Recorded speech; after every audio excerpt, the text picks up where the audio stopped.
Welcome to T short. Indian ఎకానమీలో భాగంగా జాతీయ ఆదాయానికి సంబంధించి మనం GDP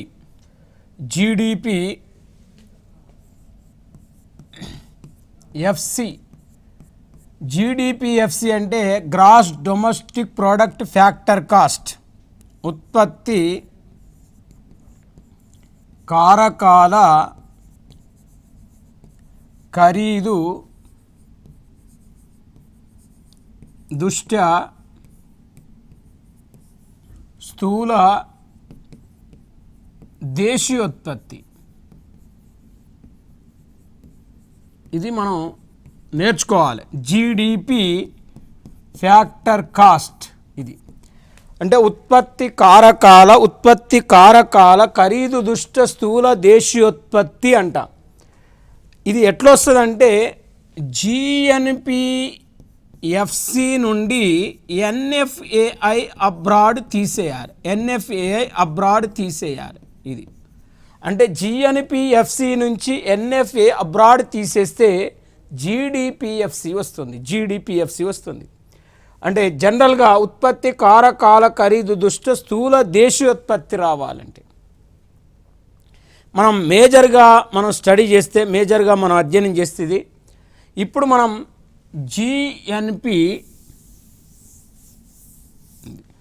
జిఎన్పిఎఫ్సి minus NFAI abroad is equal to GDPFC. అంటే GNPFC minus NFA abroad is equal to జీడిపిఎఫ్సి.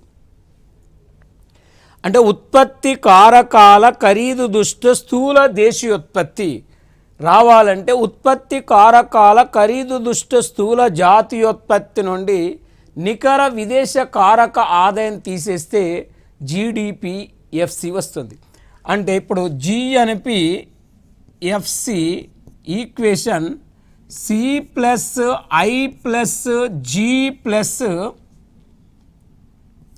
X minus M plus R minus P plus S minus IT. ఇక్కడ GDPFC రావాలంటే C plus I plus G plus X minus M plus S minus IT. అంటే చూడండి, అంటే ఇప్పుడు జిఎన్పిఎఫ్సికి జీడిపిఎఫ్సికి difference చూస్తే ఇక్కడ C ఉంది, I ఉంది, జి ఉంది, ఎక్స్ ఉంది, ఎమ్ ఉంది, ఆర్ ఉంది, ఇక్కడ ఆర్ మైనస్ పి ఉంది, ఇక్కడ ఆర్ మైనస్ పి లేదు, ఎస్ ఉంది, ఐటి ఉంది. అంటే ఆర్ మైనస్ పి అనేది ఇక్కడ లేదు. అంటే జిఎన్పిఎఫ్సికి జీడిపిఎఫ్సికి మధ్య తేడా ఆర్ మైనస్ పి జిఎన్పిఎఫ్సిలో ఉంటుంది, ఆర్ మైనస్ పి అనేది జీడిపిఎఫ్సిలో ఉండదు. అది డిఫరెన్స్, ఈ రెండింటి మధ్య గల వ్యత్యాసం, ఈ రెండింటి మధ్య గల తేడా. ఇప్పుడు మనం జనరల్గా చూస్తే అధ్యయనం చేస్తే ఇది మరి ఇప్పుడు ఒక్కసారి మనం జిఎన్పిఎంపి, జీడిపిఎంపి, జిఎన్పిఎఫ్సి, జీడిపిఎఫ్సి నాలుగిటి గురించి ఒక్కసారి మనం క్లియర్గా నేర్చుకుంటే, క్లియర్గా అధ్యయనం చేస్తే జిఎన్పిఎంపి, జిఎన్పిఎఫ్సి, జీడిపిఎంపి, జీడిపిఎఫ్సి. ఇక్కడ మనకు C plus I plus G X minus M plus R minus P. ఇక్కడ GNPFC C plus I plus G X minus M plus R minus P plus S minus IT. ఇది GDPMP C plus I plus G X minus M, C plus I plus G X minus M plus S minus IT అంటే జిఎన్పిఎంపికి జిఎన్పిఎఫ్సికి తేడా ఉంది. జిఎన్పిఎంపి నుండి IT తీసేసి yes కలిపితే జిఎన్పిఎఫ్సి వస్తుంది. జిఎన్పిఎఫ్సికి IT కూడి ఎస్ తీసేస్తే జిఎన్పిఎంపి వస్తుంది. జిఎన్పిఎంపి నుండి ఆర్ మైనస్ పి తీసేస్తే జిడిపిఎంపి వస్తుంది. జిడిపిఎంపి ఇక్కడ చూడండి, C C I I G G X X, ఇక్కడ ఎమ్ ఎమ్, ఇక్కడ ఆర్ మైనస్ పి ఉంది, ఇక్కడ ఆర్ మైనస్ పి అనేది లేదు. అంటే జిడిపిఎంపికి జిఎన్పిఎంపికి తేడా ఏంటంటే జిఎన్పిఎంపి నుండి ఆర్ మైనస్ పి తీసేస్తే జిడిపిఎంపి వస్తుంది. జిడిపిఎంపికి ఆర్ మైనస్ పి కూడితే జిఎన్పిఎంపి వస్తుంది. ఇక్కడ జిఎన్పిఎఫ్సికి జిడిపిఎఫ్సికి C C I I G G X X M M, ఇక్కడ ఆర్ మైనస్ పి ఉంది, ఇక్కడ ఆర్ మైనస్ పి లేదు. ఎస్ ఎస్ ఉంది, ఐటీ ఎయిట్ ఉంది. అంటే జిఎన్పిఎఫ్సి నుండి ఇక్కడ మెయిన్గా ఆర్ మైనస్ పి తీసేస్తే జిడిపిఎఫ్సి వస్తుంది. సింపుల్గా జీడిపికి జిఎన్పికి తేడా ఆర్ మైనస్ పి అంటే NFA abroad, net factor asset income abroad అని అర్థం. Net factor asset income abroad అని అర్థం. ఇప్పుడు మనం పరిగణలోకి తీసుకుంటే మనం నెక్స్ట్ మూడో కాన్సెప్ట్లోకి వెళ్తే మేజర్గా ఎన్ఎన్పి అంటే net national product. Net national product అంటే వాస్తవానికి నికర జాతీయోత్పత్తి. నెట్ నేషనల్ ప్రోడక్ట్ రావాలంటే ఎన్ఎన్పి రావాలంటే మనకి ఇక్కడ ఎట్లా వస్తుంది? ఎన్ఎన్పి అంటే నికర జాతీయోత్పత్తి, తెలుగులో నికర జాతీయోత్పత్తి. నికర జాతీయోత్పత్తి రావాలంటే ఇక్కడ జిఎన్పి నుండి డి తీసేస్తే ఎన్ఎన్పి వస్తుంది. ఇది అంటే జిఎన్పి నుండి డి తీసేస్తే ఎన్ఎన్పి వస్తుంది.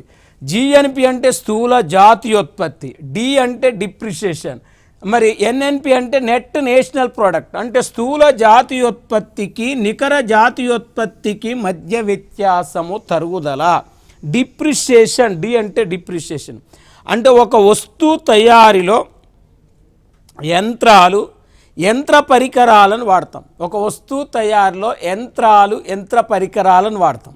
అంటే అవి యంత్ర పరికరాలను వాడినప్పుడు అవి తరుగుదలకు లోనవుతాయి. వాస్తవానికి ఇప్పుడు ఏదైనా ఒక వాచ్ కానీ, ఒక పెన్ను కానీ, ఒక కారు కానీ, ఒక బైక్ కానీ తయారీ చేసేటప్పుడు యంత్రాలు వాడతాం. అలా యంత్ర పరికరాలు వాడతాం. ఆ యంత్ర పరికరాలు అనేది వాడినప్పుడు అవి తరుగుదలకు లోనవుతాయి. కాబట్టి తరుగుదలను తీసేయాలి. అంటే గ్రాసులో తరుగుదల కలిసి ఉంటుంది, నెట్టులో తరుగుదల తీసేయబడుతుంది. అది మనం డిఫరెన్స్గా మనం నేర్చుకోవాలి. ఇప్పుడు వాస్తవానికి ఒక రైతు 100 క్వింటాల వరి ధాన్యం పండించిండు. ఎగ్జాంపుల్, ఒక ధాన్యం అంటే కింటా వరి ధాన్యం 2000 రూపాయలు ఉంది. అంటే 100 క్వింటాలు పండించినప్పుడు 100 × 2000 2 లక్షల రూపాయలు స్థూల జాతీయోత్పత్తి. చూడండి, మరి 2 లక్షల రూపాయలు స్థూల జాతీయోత్పత్తి అయితే ఇప్పుడు ఇందులో విత్తనాల ఖర్చు, ఎరువుల ఖర్చు, మనం పురుగుల మందుల ఖర్చు, మరి యంత్రాల ఖర్చు, యంత్ర పరికరాల ఖర్చు ఒక 50,000 తీసేద్దాం. తరుగుదల 50,000 తీసేద్దాం. ఈ 50,000 తీసేస్తే 1,50,000 రూపాయలు ఏంటిదంటే నికర జాతీయోత్పత్తి. అంటే స్థూల జాతీయోత్పత్తికి నికర జాతీయోత్పత్తికి మధ్య గల వ్యత్యాసం ఏంటంటే తరుగుదల అంటున్నాం. ఇప్పుడు ఈ ఎన్ఎన్పికి డి కూడితే జిఎన్పి వస్తుంది. జిఎన్పి నుండి డి తీసేస్తే ఎన్ఎన్పి వస్తుంది. అంటే స్థూల జాతీయోత్పత్తికి నికర జాతీయోత్పత్తికి మధ్య గల వ్యత్యాసం ఏంటంటే తరుగుదల అనేది మనం గుర్తుపెట్టుకోవాలి. ఇప్పుడు ఈ ఎన్ఎన్పి నికర జాతీయోత్పత్తి మనకు రెండు రకాలు. నికర జాతీయోత్పత్తి అనేది రెండు రకాలు. నికర జాతీయోత్పత్తి రెండు రకాలు. ఏంటిదంటే ఒకటి ఎన్ఎన్పి ఎంపి, రెండు ఎన్ఎన్పి ఎఫ్సి. అంటే మార్కెట్ ధరల్లో స్థూల జాతీయోత్పత్తి, మార్కెట్ ధరల్లో నికర జాతీయోత్పత్తి, మార్కెట్ ధరల్లో నికర జాతీయోత్పత్తి. రెండోది ఉత్పత్తి కారకాల ఖరీదు దృష్ట్యా, ఉత్పత్తి కారకాల ఖరీదు దృష్ట్యా నికర జాతీయోత్పత్తి.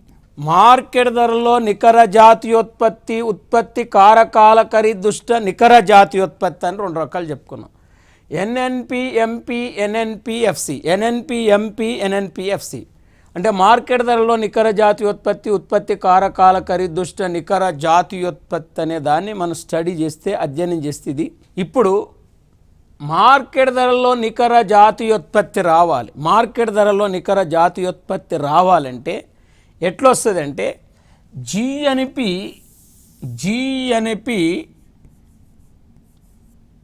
ఎంపీ నుండి డి తీసేస్తే ఎన్ఎన్పి ఎంపీ వస్తుంది. ఎన్ఎన్పి ఎంపీ వస్తుంది. అంటే జిఎన్పి ఎంపీ నుండి డి తీసేస్తే ఎన్ఎన్పి ఎంపీ వస్తుంది. అంటే మార్కెట్ ధరలో స్థూల జాతీయోత్పత్తి నుండి తరుగుదల తీసేస్తే మార్కెట్ ధరల్లో నికర జాతీయోత్పత్తి వస్తుంది. మార్కెట్ ధరలో నికర జాతీయోత్పత్తి వస్తుంది. ఇక్కడ ఎన్ఎన్పి ఎంపీ ఫార్ములాను మనం తీసుకుంటే C plus I plus G plus X minus M plus R minus P minus D. ఇది మైనస్ డి అంటే C plus I plus G plus X minus M plus R minus P minus డిగా NNP MP అని చెప్తున్నాం. NNP MP అని చెప్తున్నాం. మరి ఇది NNP ఎంపీకి జిఎన్పి ఎంపీకి తేడా, మార్కెట్ ధరలో స్థూల జాతీయోత్పత్తి నుండి తరుగుదల తీసేస్తే మార్కెట్ ధరలో నికర జాతీయోత్పత్తి వస్తుంది. మార్కెట్ ధరలో నికర జాతీయోత్పత్తి వస్తుంది.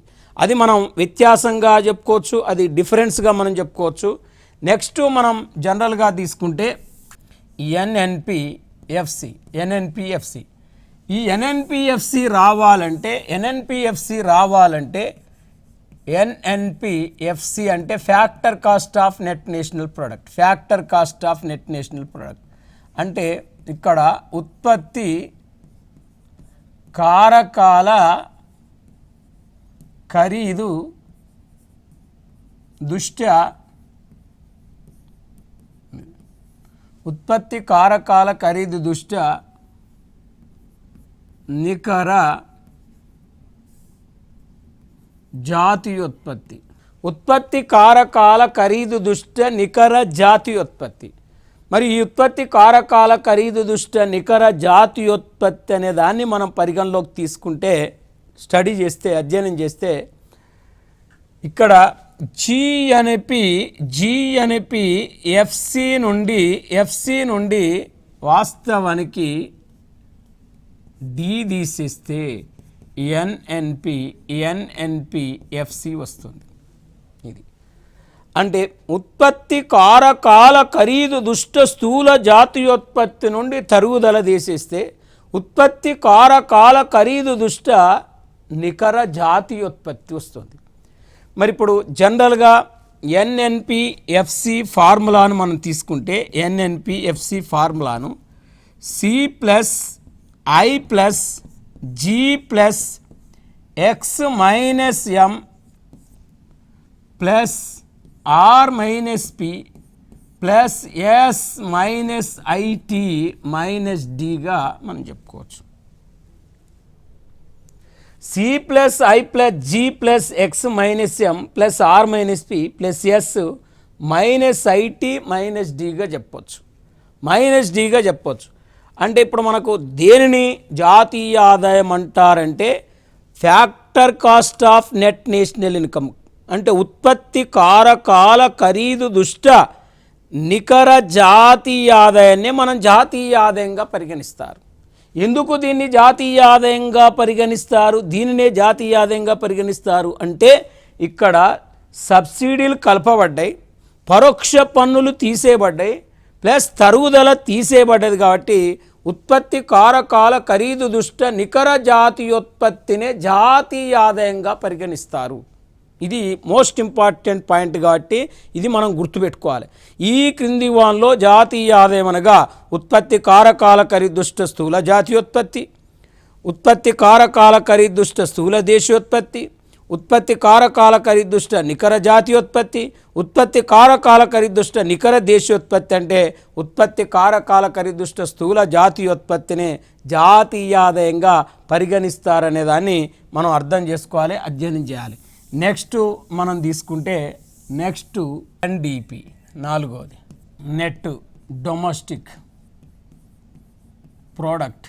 Net domestic product, net domestic product అంటే జనరల్గా నికర దేశీయోత్పత్తి. నికర దేశీయోత్పత్తి, నికర దేశీయోత్పత్తి కనుక్కోవాలంటే ఇక్కడ మనకు స్థూల దేశీయోత్పత్తి నుండి స్థూల దేశీయోత్పత్తి నుండి తరుగుదలను తీసేస్తే నికర దేశీయోత్పత్తి వస్తుంది.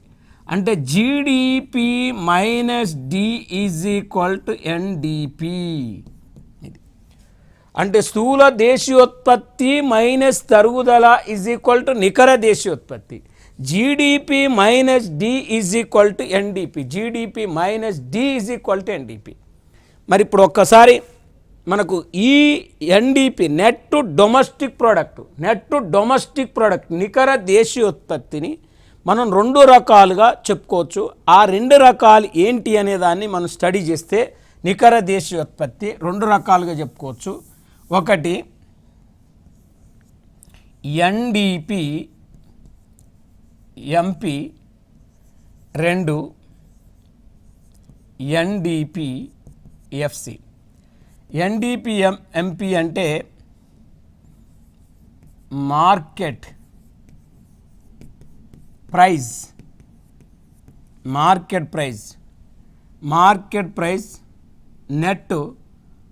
Net domestic product. Market price in net domestic product. NDPFC factor cost of net domestic product. అంటే మార్కెట్ ధరలో స్థూల దేశీయోత్పత్తి ఉత్పత్తి కారకాల ఖరీదు దృష్ట్యా స్థూల దేశీయోత్పత్తి అని రెండు ఉన్నాయి. అంటే ఇక్కడ మార్కెట్ ధరలో ఇది నికర దేశీయోత్పత్తి, ఉత్పత్తి కారకాల ఖరీదు దృష్ట్యా నికర దేశీయోత్పత్తి అని రెండు ఉన్నాయి. అంటే ఇక్కడ జీడిపిఎంపి నుండి డి తీసేస్తే ఎన్డిపిఎంపి వస్తుంది. అంటే మార్కెట్ ధరలో స్థూల దేశీయోత్పత్తి నుండి తరుగుదలను తీసేస్తే మార్కెట్ ధరలో నికర దేశీయోత్పత్తి వస్తుంది. ఇక్కడ మనం ఫార్ములాను రాస్తే ఇక్కడ GDP MP minus D is equal NDP MP. అప్పుడు ఎన్డిపి ఎంపీని ఫార్ములా రాస్తే C plus I plus G plus X minus M plus ఇక్కడ X minus M minus D అని ఇక్కడ పెట్టాలి, మైనస్ డి అని. ఇది C plus I plus G plus X minus M minus D అనేది ఇక్కడ మనం ఎన్డిపిఎంపికి ఉంది. అంటే ఇక్కడ జీడిపిఎంపి నుండి డి తీసేస్తే ఎన్డిపిఎంపి వస్తుంది. మరి ఎన్డిపిఎంపికి formula C plus I plus G X minus M minus D. C plus I plus G X minus M minus D అనేది మన ఫార్ములా. అదే ఇక్కడ జీడిపి ఎఫ్సి నుండి డి తీసేస్తే ఎన్డిపి ఎఫ్సి వస్తుంది. ఎన్డిపిఎఫ్సికి ఫార్ములా వాస్తవానికి C plus I plus G plus X minus M plus S minus IT minus D. ఇది అంటే ఇప్పుడు ఈ జీడిపిఎఫ్సి నుండి డి తీసేసినాం. జీడిపిఎఫ్సి నుండి డి తీసేస్తే ఎన్డిపిఎఫ్సి వచ్చింది. జీడిపిఎంపి నుండి డి తీసేస్తే ఎన్డిపిఎంపి వచ్చింది. అంటే ఇక్కడ వాస్తవానికి మనకు స్థూల జాతీయోత్పత్తి, స్థూల దేశీయోత్పత్తి, నికర జాతీయోత్పత్తి, నికర దేశీయోత్పత్తి అనే ఒక 4 కాన్సెప్ట్లు నేర్చుకున్నాం. ఈ 4గిట్లో మళ్ళీ 8 కాన్సెప్ట్లు ఉన్నాయి. ఇప్పుడు షార్ట్కట్లో మనం చూస్తే, షార్ట్కట్లో మనం స్టడీ చేస్తే, అధ్యయనం చేస్తే జిఎన్పి, జీడిపి, ఎన్ఎన్పి, ఎన్డిపి. ఇది ఇప్పుడు దీనికి వ్యత్యాసము ఎన్ఎఫ్ఏఐ అబ్రాడ్. ఎన్ఎఫ్ఏ అబ్రాడ్ అంటే స్థూల జాతీయోత్పత్తికి స్థూల దేశీయోత్పత్తికి మధ్య గల వ్యత్యాసము ఎన్ఎఫ్ఏ అబ్రాడ్. అంటే net factor asset income abroad, net factor asset income abroad. ఇది మరి ఇప్పుడు ఈ జిఎన్పికి ఎన్ఎన్పికి మధ్య వ్యత్యాసము డి తరుగుదల, మధ్య వ్యత్యాసము డి తరుగుదల. జీడిపికి ఎన్డిపికి మధ్య వ్యత్యాసము తరుగుదల. చూడండి, అంటే స్థూల దేశీయోత్పత్తి నుండి తరుగుదల తీసేస్తే నికర దేశీయోత్పత్తి వస్తుంది. స్థూల జాతీయోత్పత్తి నుండి తరుగుదల తీసేస్తే నికర జాతీయోత్పత్తి వస్తుంది. ఇది వ్యత్యాసం. ఇప్పుడు నెక్స్ట్ మనం స్టెప్లో తీసుకుంటే GNP MP, GNP FC, GDP MP, GDP FC, NNP MP, NNP FC, NDP MP, NDP FC. ఇలా 8 ఉన్నాయి. జనరల్గా GNP MP, GNP FC, GDP MP, GDP FC, NNP MP, NNP FC, NDP MP, NDP FC. ఇక్కడ C plus I plus G X minus M plus R minus P. ఇది GNP MP. GNP FC తీసుకుంటే C plus I plus G X minus M plus R minus P plus S minus IT. ఇది అంటే C plus I plus G X minus M plus R minus P అనేది GNPMP యొక్క formula. GNPFC యొక్క formula C plus I plus G X minus M plus R minus P plus S minus IT. ఇప్పుడు దీంట్లోకి వెళ్ళి R minus P తీసేస్తే GDP MP వస్తుంది. కాబట్టి C plus I plus G plus X minus M అనేది మనకు జీడిపిఎంపీ యొక్క formula.